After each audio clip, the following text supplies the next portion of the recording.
The Zonai, who literally means mystery. There is little to no information on the subject of where they are, who they came from, but what I've uncovered about the origins of the Zonai will play a huge part in Breath of the Wild 2. In Masterworks, creating a champion under the mysteries of the Zonai, and yes, the word mystery does seem to come up a lot with the Zonai whenever you mention them, it states that the Zonai themselves are spoken of in hushed whispers as strong magic wielders who vanished suddenly thousands of years ago. But as we can see through Midna literally flexing her muscles and lifting up whole bridges and giant meteors, that the Twilight are strong magic wielders, and they did descend from the interlopers who disappeared quite suddenly thousands of years ago. You can see where I'm going with this now, can't you?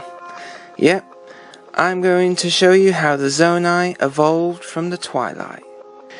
In a cutscene from Twilight Princess, which was so creepy it literally gave me nightmares as a child, I'm not even joking, the white eyes, the screaming. Oh, and whatever face Link is making, and for whatever reason. In that cutscene we learn that the Twilight evolved from the interlopers who tried to take over Hyrule, and they were banished to the Twilight Realm, which happened at some point during the era of Chaos. The interlopers created the fused shadow, which, if you look at the back of it, proves who they evolved from. The interlopers, it seems, were the Sheikah. Yes, that's right.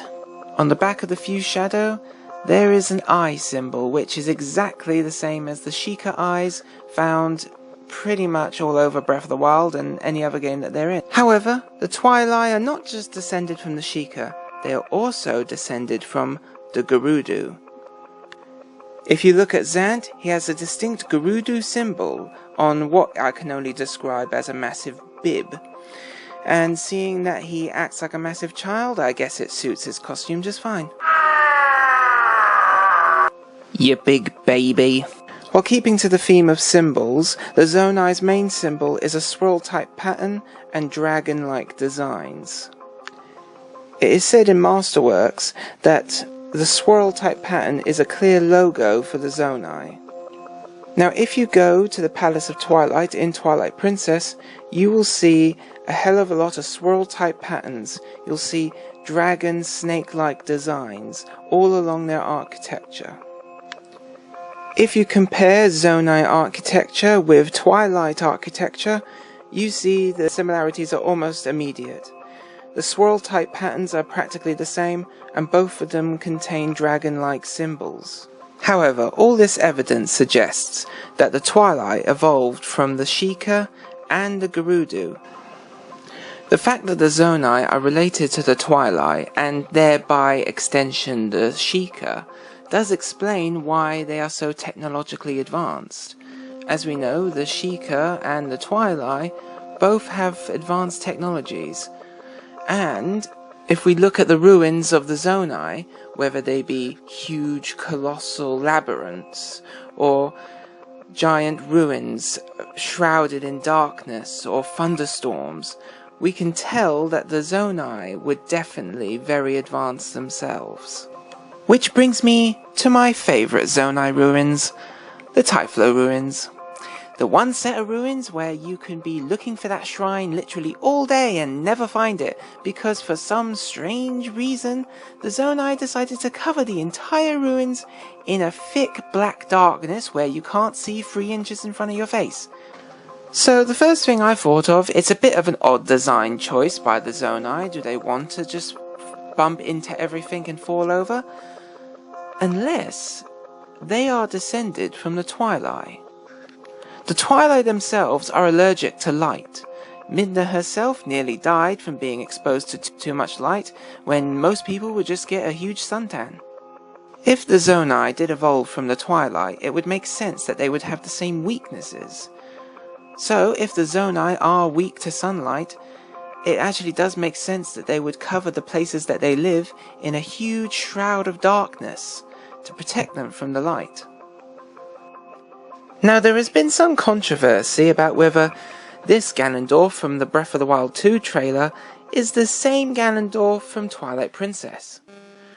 But hang on, at the end of Twilight Princess, didn't Ganondorf get killed by Link with the Master Sword? The answer is wrong. He survived, and I'm about to show you how.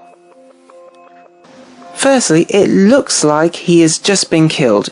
Usually that does happen when you get stabbed through the chest, but let's face it, this isn't the first time that Ganondorf has been stabbed in the chest, literally got up and kicked some ass. And also, by the fact that he is literally still standing at the end of Twilight Princess, makes me think that he might not be dead. He might just be very near death. Also, if you look at the Breath of the Wild 2 trailer, where we see mummified corpse Ganondorf, he's got a hole where malice is spewing out of his chest and that big huge green hand covering the hole. It is in the exact same place as where Link stabbed Ganondorf with the Master Sword at the end of Twilight Princess. If you want further proof that Ganondorf is still alive, I direct you to Masterworks on page 363 under the History of the Gerudo. It says, Ganondorf plans to take control of Hyrule. He transforms into Dark Beast Ganon and is sealed. Now I want you to concentrate on two parts of this quote, Dark Beast Ganon and the word sealed. Firstly, the only two times we actually see Dark Beast Ganon is in Twilight Princess when he transforms into Dark Beast Ganon, and in Breath of the Wild where that malicey stuff takes over the form of Dark Beast Ganon. And if anyone hasn't noticed it yet, both these Dark Beast Ganons look almost exactly the same and have the exact same name. Now this takes place in the distant past, more than 10,000 years ago and far long before the first great calamity, so it is very obvious that this is happening during Twilight Princess. How has Breath of the Wild been a timeline controversy since 2017? I mean seriously, when it spells it out for you this plainly, who cares what a bit of rock salt tells you?